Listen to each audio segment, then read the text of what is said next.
Okay, so now for decorations. This is pretty simple, I think, and straightforward.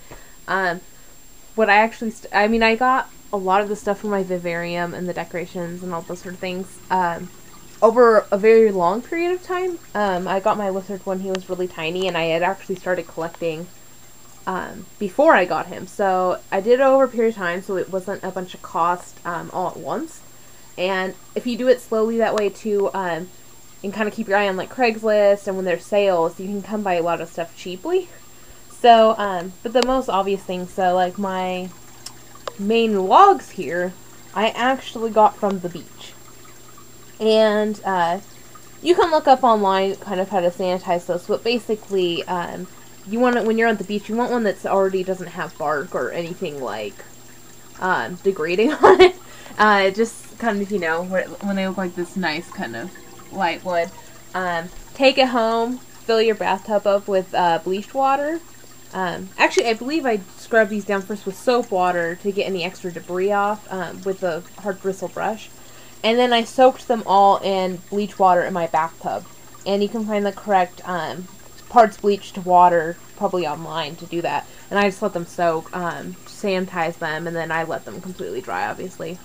So, and I also did a layer of that waterproofing on the logs as well, just so that the water would roll off, to help avoid any molding or anything like that once it was in my vivarium. For these kind of shelf layers, you can see they're actually cork bark, which is very lightweight, which I liked because it wouldn't add as much extra weight to the vivarium.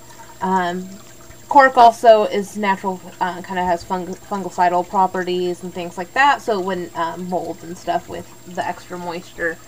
I'll show you how I installed these, but basically underneath I did these dowel triangles, and the triangles are glued together, and then I actually used zip ties. I wanted everything to be easily removable, but you can see here I have this ring, and that's actually this guy. It's just a basic kind of ring, and it has a bolt on the end. So for the back wall, I actually drilled through. For these side parts, I just have them kind of screwed in. There was already holes because this was previously kind of a actually a book cabinet. So there was holes on the side for shelving, and I just screwed it into the holes. So I did have these little round screw bolts to insert into the actual cabinet, and then I attached my levels here with zip ties so that it was easily removable if I needed clean or for moving or anything like that. And it's pretty secure, and these dowels help support the weight of the levels. So I have these two main cork bark levels. I got these from the Bean Farm, actually at a reptile expo, but you can go online. They do have a website where you can order if you would like the kind of cork bark. I like this naturalistic look, as opposed to they have, I know at like pet stores, they have like fake, I don't know, it's completely flat piece of wood, and then it has like a thin layer of bark or whatever, which I didn't think those were as cool, and they were also more expensive, so these were fairly cheap. I also have a mix of live and fake plants that I used here. So, like this guy here, he's live, obviously, and these potted plants on the sides and down here, they're all live plants. And I just have the potted plants secured, again, with zip ties to these sort of ring bolts like this. And I have then some fake plants just to kind of fill things in. So I have this vine that I have kind of working down so he has a little more traction as he climbs the log.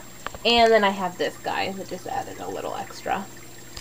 So, and so far so good with that. Otherwise, it's just basically I have down here with the fish tank. So I also added some moss around, but you have to be careful if you have a fish tank. The first day, my lizard knocked a whole bunch of moss into the fish tank, and it messed up the pH, because moss makes the water more acidic. So just be aware of that it's not anywhere where he can knock a bunch of moss into the fish tank. So fish tank wise though, pretty basic. Had my 30 gal, installed that. I got these granite pieces from free from a counter installer, and he had a bunch of really pretty granite pieces that I just collected for my, instead of gravel. And I got this little log piece here. I don't even remember where. Just kind of collected things as I was going. And I do have some fishes in here, you can see.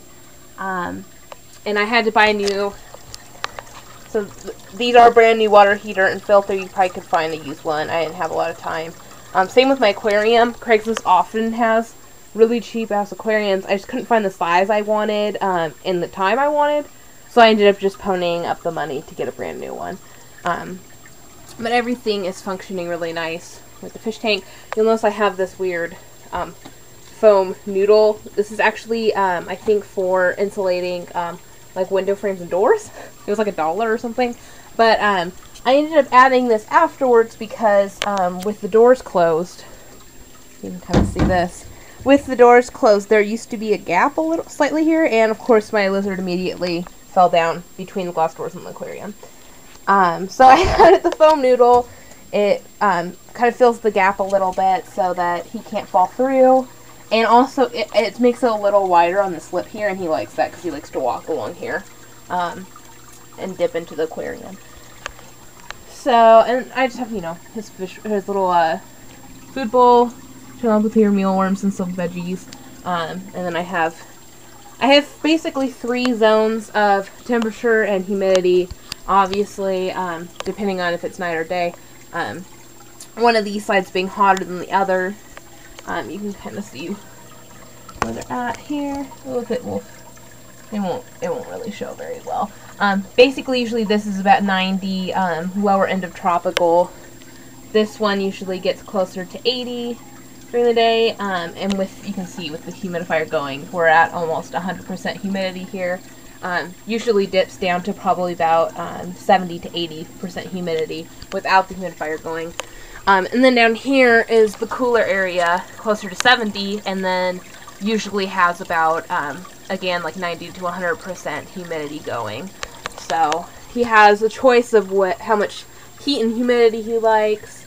Right now he is chilling down here in this bottom level, kind of soaking up some moisture. He's been dipping a couple times down in the aquarium today. And so yeah, I think that's about covers it decoration wise. And I have kind of where I got everything and the prices down in the description. So if you have any questions, you can send them my way.